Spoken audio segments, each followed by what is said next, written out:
Kendi. Ketika menemukan kota itu, Kim Dan akhirnya menyadari bahwa semua ini bukanlah mimpi dan telah benar-benar terjadi. Kim Dan berlari ke pesisir pantai dan bertemu dengan Leonsu yang juga berada di sana.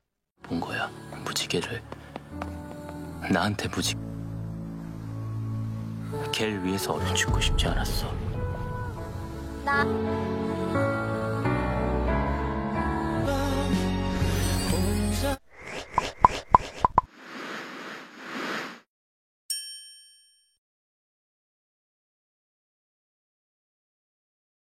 Setelah latihan di teater, Ji Kang-woo marah kepada Leonsu. Dia meminta agar Leonsu tidak mengecewakannya. 못 차리고 헤매는 거 나도 해봤다고요. 지금 감독님도 잘 알겠네요. 난 이게 맞다고 생각. 슬픔 안에선 영원히 아무것도 못해. 절에 모셨다던 친구. 발렛. Malam harinya, Leonsu memimpikan anak laki-laki yang tak lain Kim Dan kecil. Kemudian, ia menceritakan mimpi masa kecilnya kepada Nona Jungyomi. Akhirnya, Nona Jungyomi menyarankan agar dia menyuruh mencari udara segar untuk menenangkan pikiran. Ia juga berpikir agar Leonsu pergi ke tempat masa lalunya agar menemukan solusi di sana. 어릴 때 꿈꿨어요. 왜? 그렇으니 탄영이에요. 그러니까 빨리 정신 차려야죠. 누구? 거기서 뜻밖의 해답을 얻고 돌아올지. Keesokan harinya, Ji Kang-woo menelpon Leonsu dan menanyakan keberadaannya. Sementara itu, Leonsu sudah berada di pulau masa kecilnya. Hingga akhirnya dia bertemu Kim Dan di hadapannya. Akan tetapi, Leonsu sepertinya masih merasa kesal terhadap Kim Dan. Dia tak ingin Kim Dan mengikutinya dan menyuruh dia melakukan kepentingannya sendiri. Leonsu pergi dan mencoba menganggap bahwa diri mereka berdua adalah orang asing.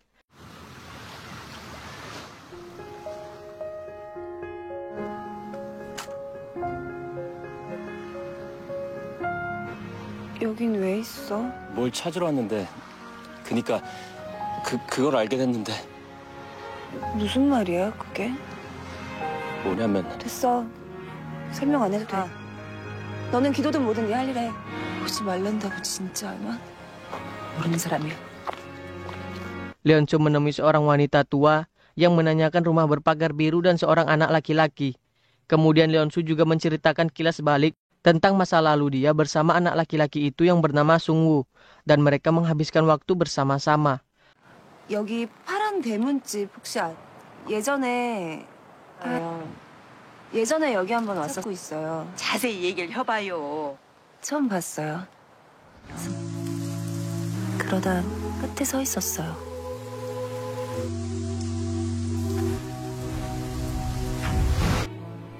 내 이름은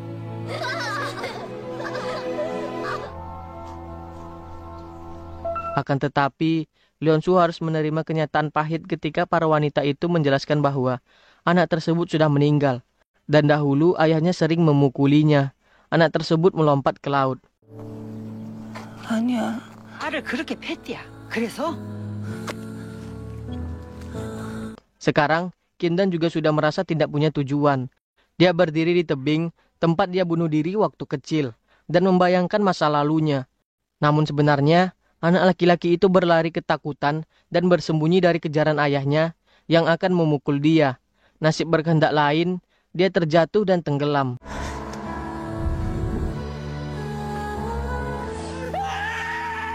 Park Gwang menyerahkan data keuangan dan keluarga dari para penari untuk diberikan kepada Choi Yung-ja. Ternyata Choi Yung-ja ingin memanfaatkan ini untuk menyuap suara audisi. Ketika itu Choi Yung-ja menyuruh dia untuk berlibur dan pergi ke Inggris menemui anak-anaknya. Kemudian Park Gwang merasa ketakutan dan marah. Karena menurutnya, Choi Yung-ja akan menyingkirkannya sebelum orang lain tahu seperti Moon Jin-woong 3 tahun lalu. Park Gwang memperingatkan Choi Yung-ja agar berhenti mengancamnya, lalu pergi. 땡큐. 역시 우리 박 실장. 오디션 심사 투표권 무섭게. 우리 둘째 학교 들어간다며. 못 본 지 꽤 말고. 가면 저도 쥐도새 밟으면 꿈틀하고 쥐도 궁지에 더 건드리지 마세요 진짜 진짜. Ji Kang-woo datang ke pulau itu untuk mencari Leonsu. Di sisi lain, Leonsu seperti hilang akal. Di sebuah taman bunga, ia mencari-cari Sung-woo.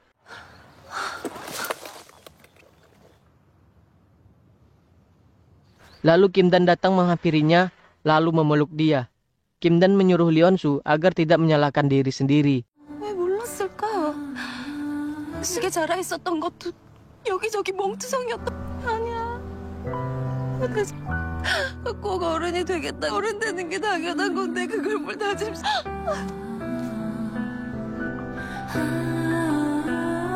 Mereka berdua lalu berdiri di ujung tepi pantai. Lalu Leonsu sedih karena tak bisa membayangkan hal kejam ini terjadi terhadap anak itu. Setelah itu, Kim Dan mengatakan kepada Yeonsu bahwa ia meminta maaf atas perkataan kejamnya waktu itu yang telah menyakiti hatinya. Dia juga meminta maaf atas segalanya. Leonsu ingin Kim Dan kembali kepadanya, tetapi Kim Dan tidak bisa. Dia ingin Leonsu mengabulkan permintaannya yang waktu itu. Kim Dan memberikan sapu tangannya, lalu menyuruh Leonsu menunggunya. Kim Dan berjanji tidak akan lama, ia akan kembali kepada Leonsu, namun sekarang masih ada urusan yang harus ia selesaikan. Kim Dan menyuruh Leonsu menjaga diri dengan baik. 미안해. 훔쳐준 것도 지금도. 같이 안 간다는 말이구나. 엄마도 아빠도 아저씨도 딴 사람들은 전부 끝도 없는 사막에 혼자 버려진 것 같은 기분. 그거 지금 쓸게. 갑자기 열어주면 네, 알아야 돕지. 그래야 내가 할 수 있는 걸 하지. 이거 약속할게. 얼마 안 걸 연습 잘하고 씩씩하게 있는 거 할 수 있지?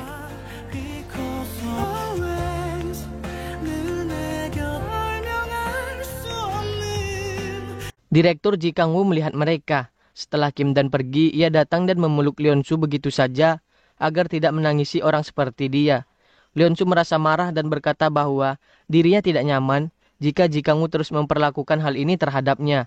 Ia juga tak ingin Ji Kang-woo mencampuri perasaannya. Ji Kang-woo lalu mengantar Leonsu pulang. Dari sana ia pergi ke rumah duka pacarnya, Choi Sul-hee.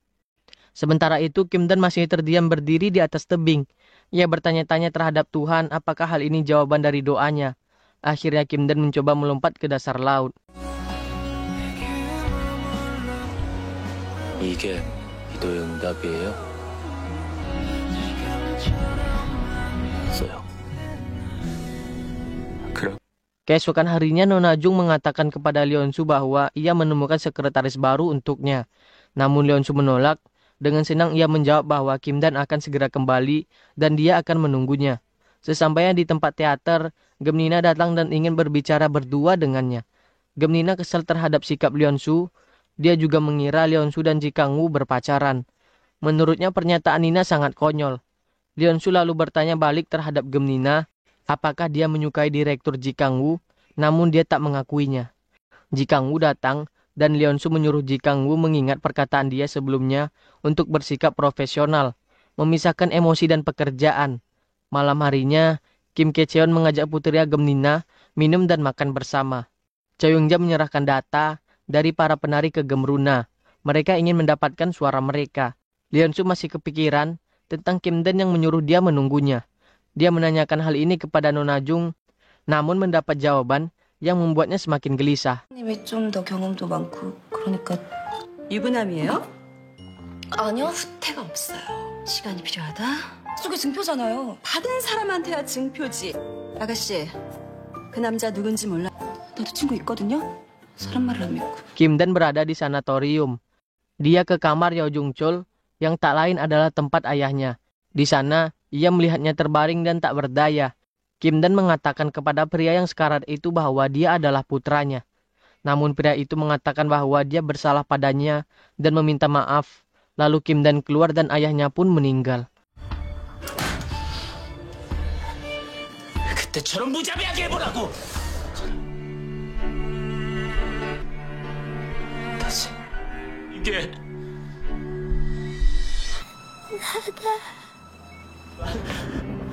그만해.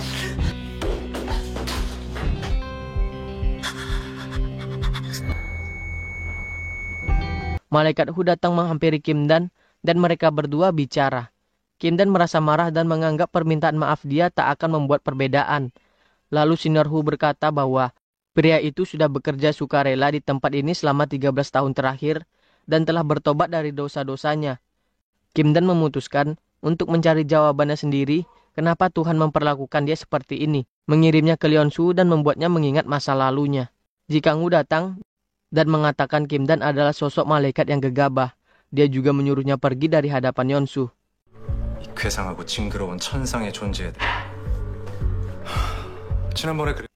Kim Kye-cheon memohon kepada Park Gwang agar dia menahan niatnya dan tidak bertindak apapun. Ia berjanji kepadanya, setelah pertunjukan Giselle dia akan menyerahkan diri. Dengan bantuan malaikat Hu yang menyamar, Kim Dan masuk ke rumah Ji Kang-woo dan menyelidikinya. Kim Dan percaya kalau dia bukan manusia biasa pada umumnya. Ia menemukan bukti kalau selama ini, Ji Kang-woo telah mengintai Lee Yeon-su. Kim Dan juga membuka laptop pribadinya dan melihat foto mirip Yeon-su. 현수 아니야. Kim Dan langsung mengenali bahwa dia bukanlah Yeon-su. Pada waktu bersamaan Ji Kang-woo pulang. Akhirnya Kim Dan tahu alasan Ji Kang-woo menipunya, karena mereka berdua mirip. Kim Dan kini tak peduli jika ia menjadi debu ataupun lenyap. Ia menyuruh Ji Kang-woo untuk tidak mencampuri urusannya. 네가 될지 난 상상도 못해. 끔찍한 일이. Yeon-su sedang menunggu kehadiran Kim Dan yang tak kunjung datang di bangku taman. Akhirnya, Kim Dan datang dan mengucapkan kalau dia mencintainya. Kim Dan tak peduli apapun yang dikatakan Ji Kang-woo sebelumnya bahwa dia akan menghadapi hal yang mengerikan yang harus ia terima karena hubungan ini. Lalu mencium dia. 안다? 미안. 벌어진다고. 사랑해.